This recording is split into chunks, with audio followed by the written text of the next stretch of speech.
যত আমরা মুসলমান আছি সকলে মিলে এই প্রার্থনা করব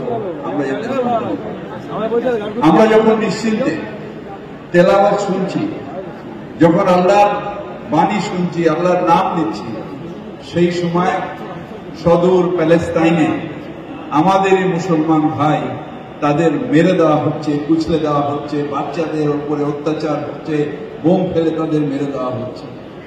তাই এই মজলিস থেকে যখন আমরা তেলাওয়াত শুনি, আল্লাহর শুকরিয়া আদা করছি, তখন আল্লাহর কাছে এটাও চাইব, আল্লাহ প্যালেস্তাইনের এই অত্যাচার থেকে আমার মুসলমান ভাই যারা প্যালেস্তাইনে রয়েছে তাদের মুক্তি দাও, তাদের উপর রহমত করো।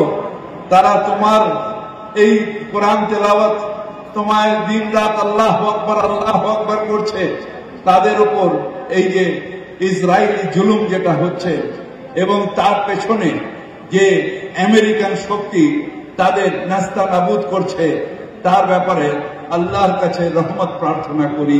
আপনারা সকলে করবেন ভাই, তার কারণ আমরা বিশ্বের ইসলামে বিশ্বাস করি।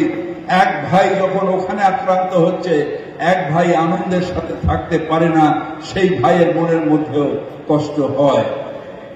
আমরা তাই আজ হুজুরকে আবার ধন্যবাদ জানাই যে এত সুন্দর মজলিসে তেলাওয়াত করে আমাদের আরেকবার, জানি না জান্নাতে যাব কিনা, কিন্তু জান্নাতের অনুভব এই পৃথিবীতে এইটা আমরা সবাই অনুভূত করছি।